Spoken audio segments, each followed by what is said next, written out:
Hey guys, what is up? It is me, Pagey, here once again with another video on The Flash Season 8. We're finally here.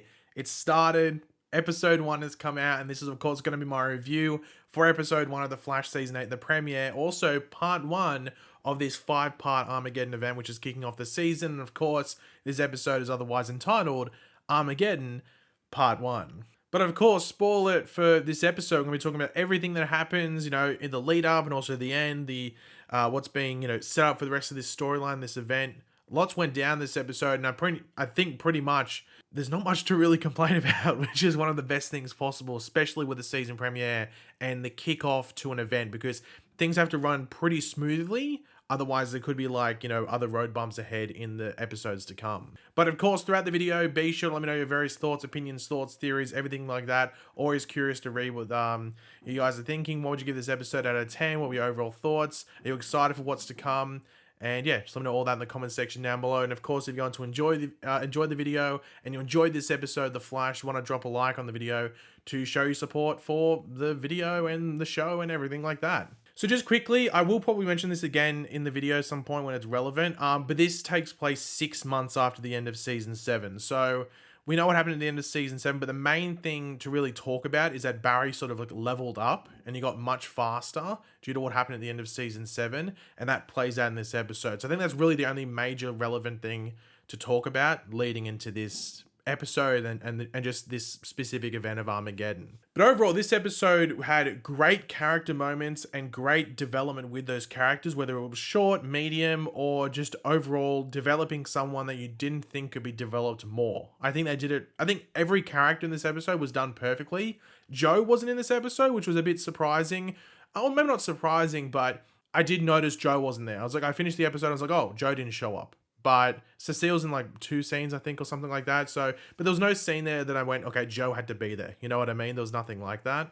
But Iris, Allegra, Chester, Caitlin, even though she didn't get that much in this episode, Barry, of course, or Ray, so much good character moments, and even Kristen Kramer, who we'll talk about, just great character moments, and I'm excited to see what they can do going forward into the rest of this Armageddon event, as well as just this season as a whole. And also, I think this episode set up the story for this event almost perfectly. I believe, all the angles that are coming with this and the doubt that's there. Of course, we're going to talk about it in in a second, but yeah, I think they did a pretty damn good job setting everything up in both a story sense as well as a character sense. But in regards to the episode, we start with a flash forward. We're Central City in the year 2031, 10 years in the future. And this is what I predicted they would do with the storyline, because Armageddon is a story from the comic, the comic books, or a storyline from the comic books that revolves around some event and threat 10 years in the future, and it's about dealing with that 10 years in the past and stopping it from happening.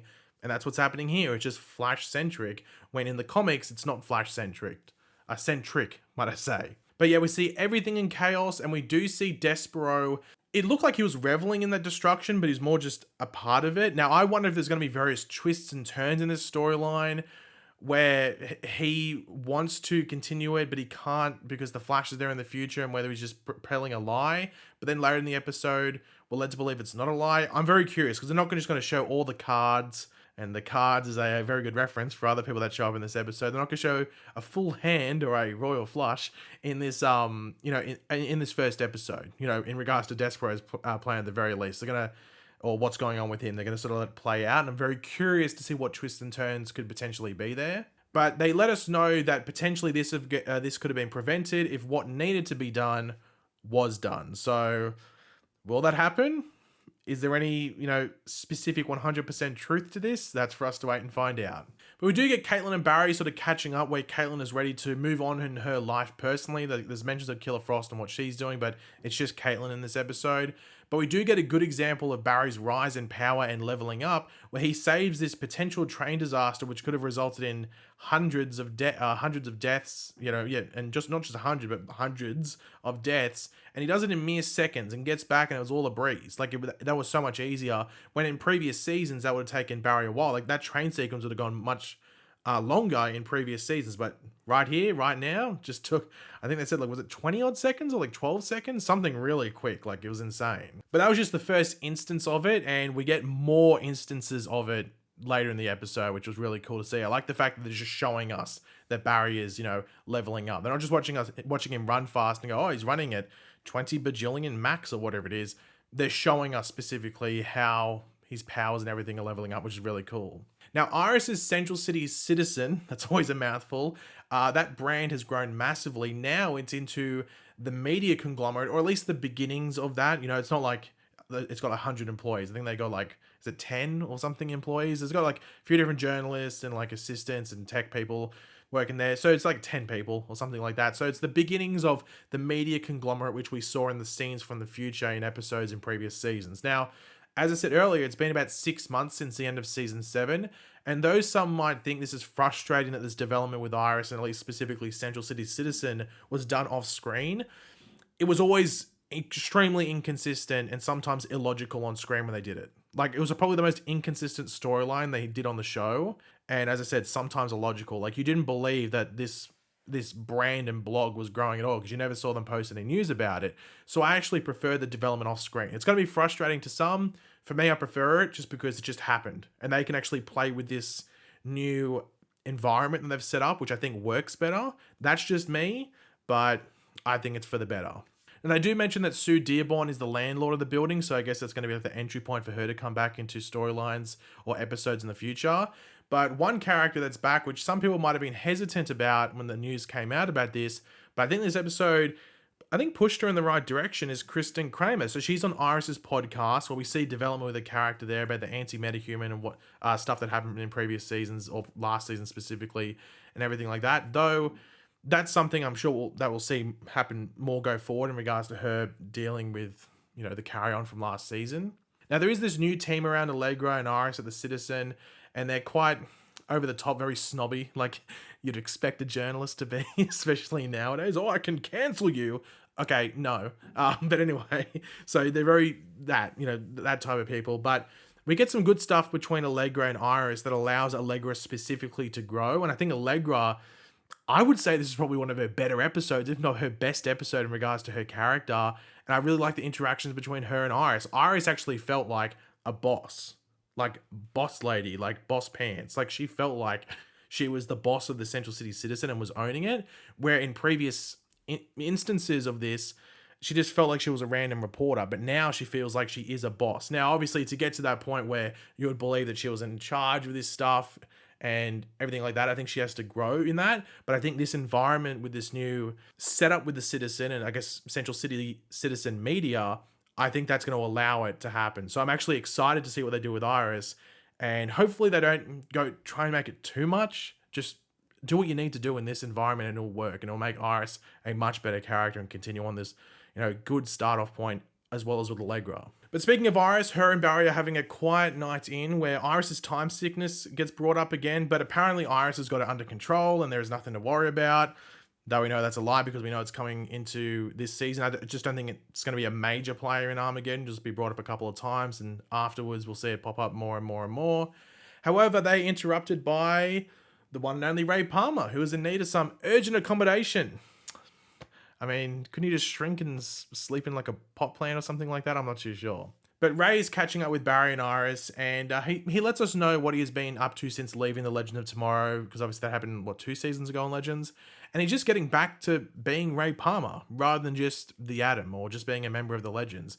Now, Chester arrives and gets to meet Ray, and he's his liaison for this technology convention that's going on in Central City, which of course Chester is pretty pumped up about.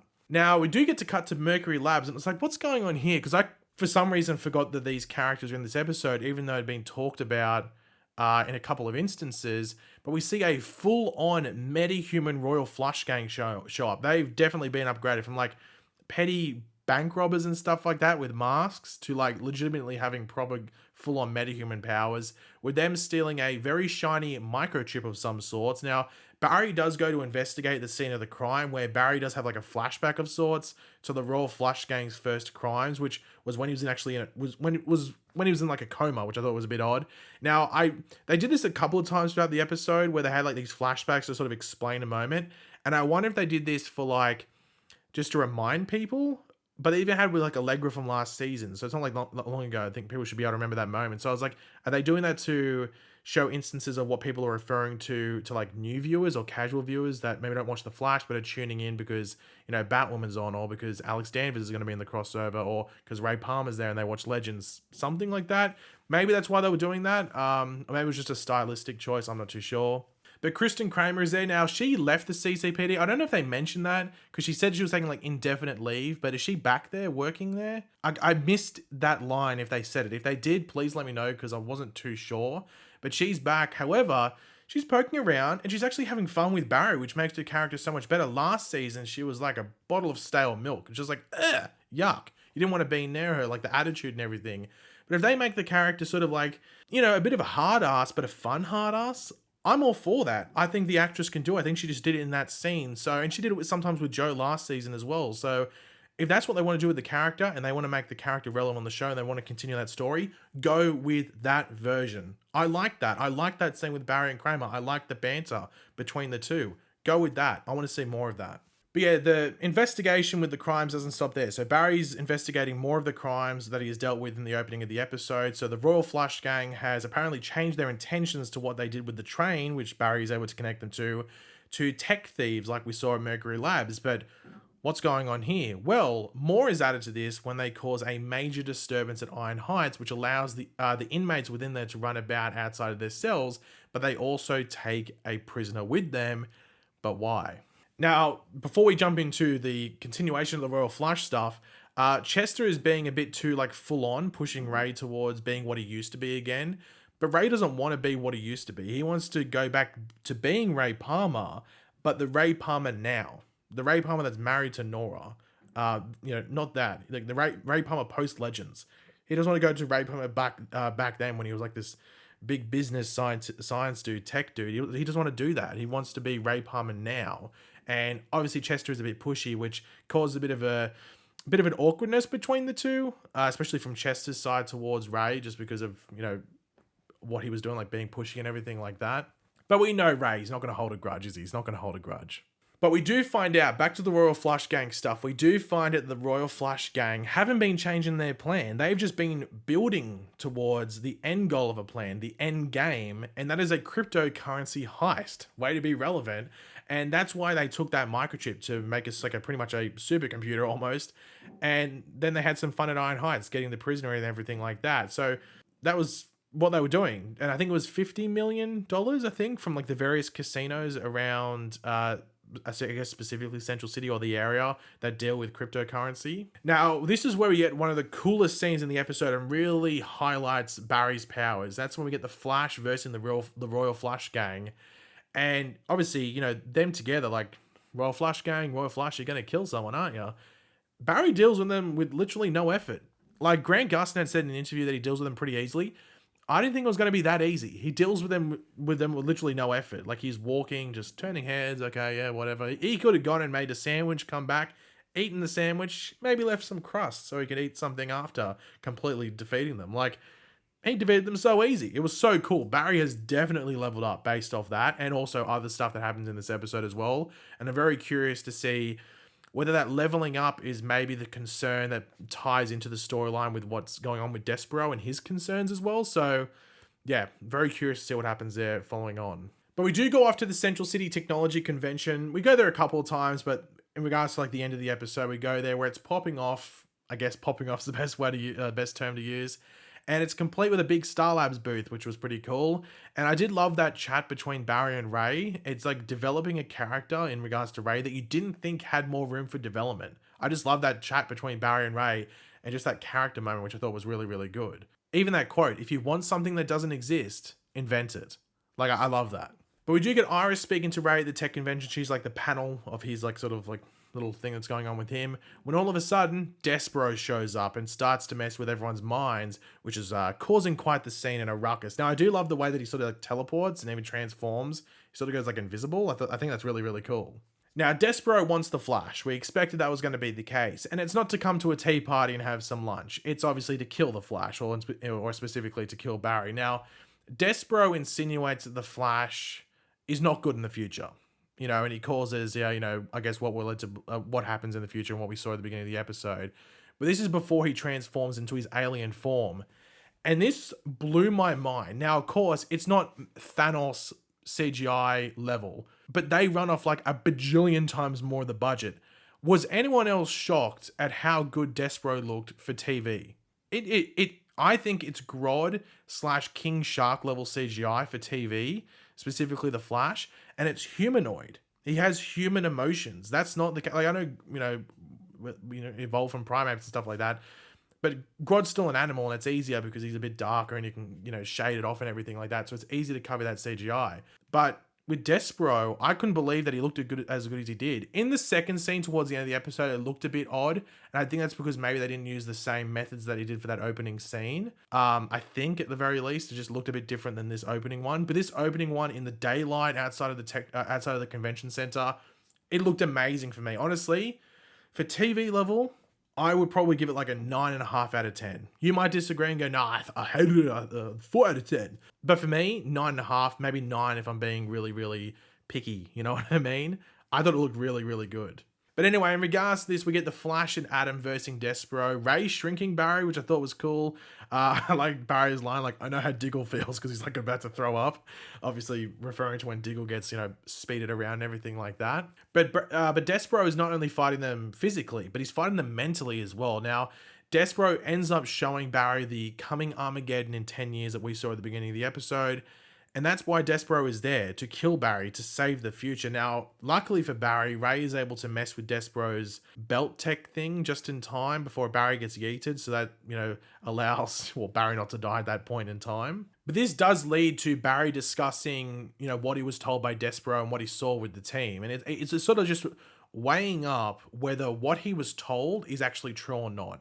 And what Despero actually experienced and sort of showed to Barry was real. Cecile is able to confirm that. It's just whether the lead up to that is true. Is Barry the reason that actually happens? But no one thinks Barry could have done these things. It must be someone posing as Barry, messing with things, causing an illusion. And Barry seems to be the one who doubts himself the most. Like, everyone else is sort of making these excuses, but Barry's like, I don't know. Was it me? I don't know. I don't know if I can really say it wasn't. Now, Caitlin does mention that she's going to contact Alex Danvers in order to get intel on what Despero is, because Ray's like, well, the easiest way to sort of maybe figure out how to defeat him and what's going on is to find out where Despero is from and what kind of alien he is. So that's, I guess, where the Alex Danvers thing is going to come in later. She's in episode 3. So I don't know if she necessarily brings a weapon or something like that, or just some specific intel that allows them to maybe get an upper hand against Despero. That's another question, but yeah, we won't have to worry about that until episode 3, so another 2 weeks. Now, Ray isn't sticking around for now, but he does leave with something that will stick around, and that's naming a foundation in honor of Chester's father, which I thought was a really, really nice touch.